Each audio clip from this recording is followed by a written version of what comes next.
Bonjour tout le monde.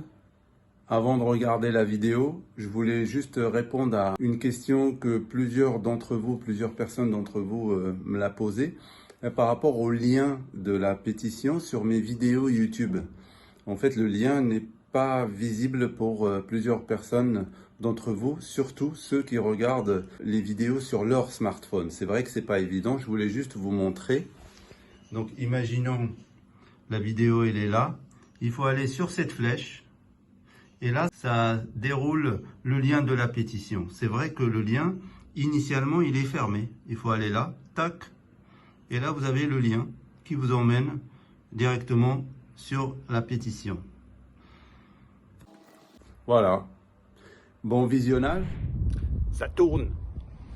Pour une transition écologique, rôle de l'État. 42-6-3. Tu fais quoi en fait? J'essaye de faire une petite intro sympa et légère quoi. En fait j'ai acheté un vrai clap de cinéma et comme je l'ai acheté sur internet, j'ai perdu la vis. Du coup on s'en fout en fait de ton clap de cinéma. Je peux parler? Tu veux bien? Bonjour tout le monde, n'y voyez pas un manque de respect, mais j'ai envie d'aborder ce sujet avec un peu plus de légèreté. Déjà le sujet est suffisamment sérieux. Je vais essayer de remonter un peu le niveau parce que c'est un peu mal démarré. Si vous me permettez, je voulais faire une petite comparaison entre une mesure qui date de plus d'une décennie maintenant, qui est l'interdiction de fumer dans les endroits publics. Imaginez si on fait marche arrière et si on autorise aux fumeurs de fumer de nouveau dans les endroits publics. On me dit balance la fumée dans la pièce, pas sur ma face.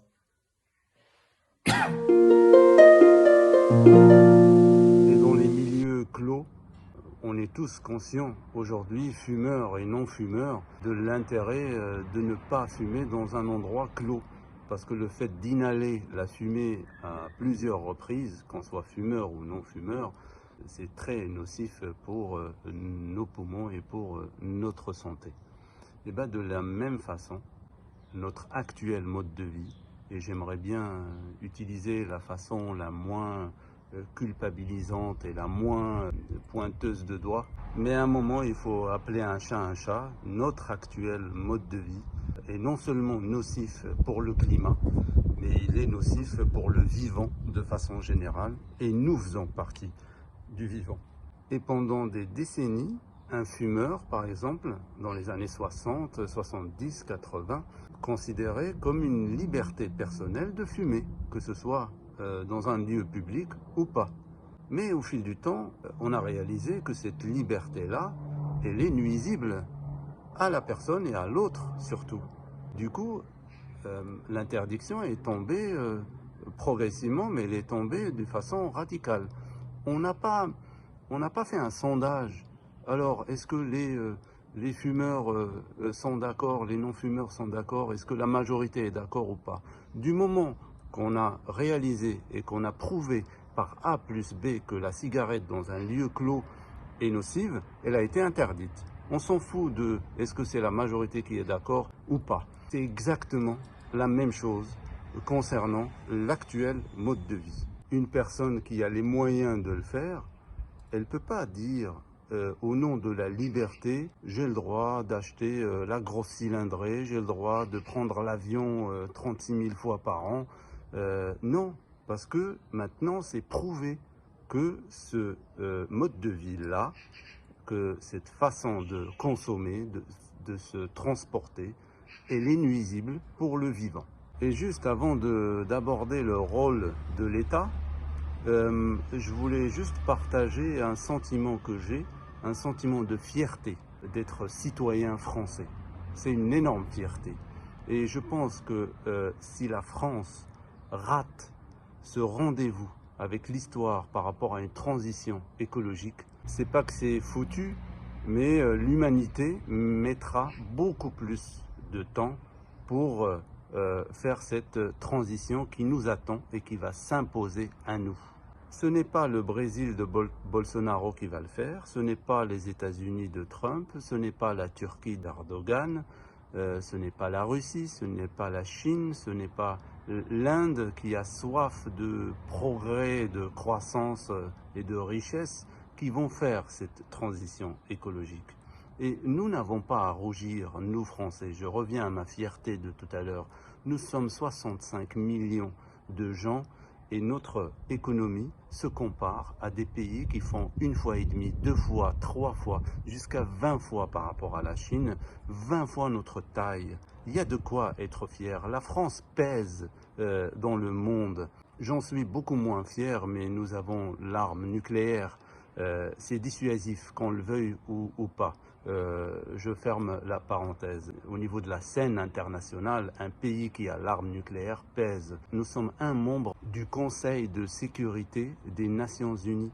Nous avons un droit de vote à ce niveau-là. Il y a 5 pays qui peuvent le faire. Ne négligeons pas le poids de la France à l'échelle internationale. Donc vous imaginez si la France fasse cette transition écologique, l'influence au niveau régional, au niveau de l'Europe et au niveau mondial que ça pourrait faire. Et pourquoi j'ai cet espoir-là? Parce que nous, les citoyens français, nous avons encore à peu près une certaine liberté d'expression. On sent que ça bouillonne, qu'il y a un certain éveil de conscience par rapport à un changement réel dans le sens de l'écologie, de la solidarité et d'une façon autre de vivre, de consommer. Et juste pour revenir au rôle de l'État, je cite un exemple concret.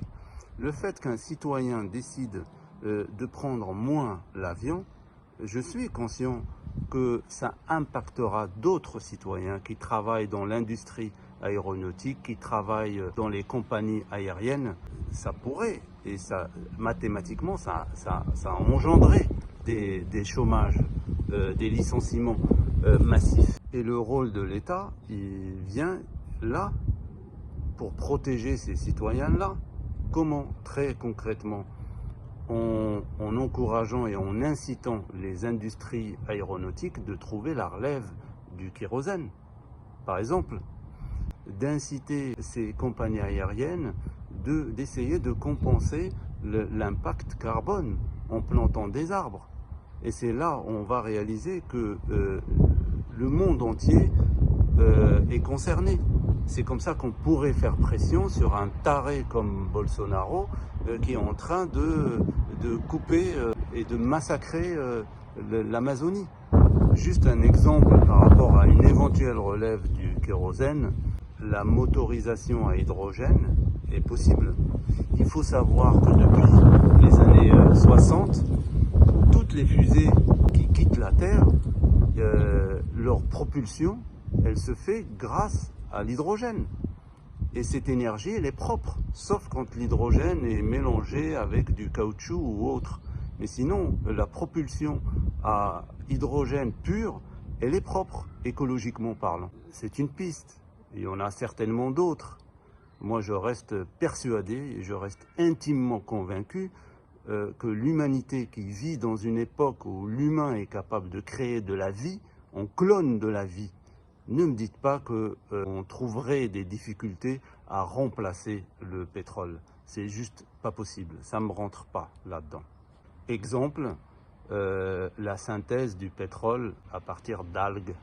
À partir des algues, il y a un processus chimique, plutôt biologique, qui est très écologique et qui permet de donner un résultat d'un carburant qu'on peut utiliser dans les moteurs actuels. Il n'y a même pas besoin de changer de moteur de voiture. C'est la compagnie Shell qui a acheté ce brevet. C'est un ingénieur français d'ailleurs. Et l'expérimentation a eu lieu à Alicante. Et c'est un reportage que vous pouvez trouver en tapant sur n'importe quel moteur de recherche. Un reportage qui est passé sur France 2. C'est même pas de l'information bidon. Les sources sont sûres et bien documentées. Et c'est un média public qui a abordé ce sujet.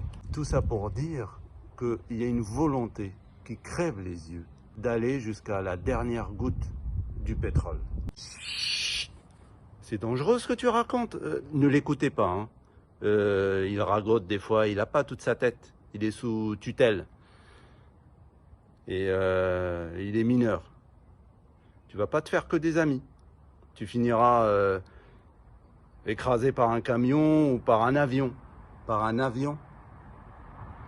Ouais, avion, camion, tu vois, ça rime. Je voulais faire un peu d'un truc drôle, quoi.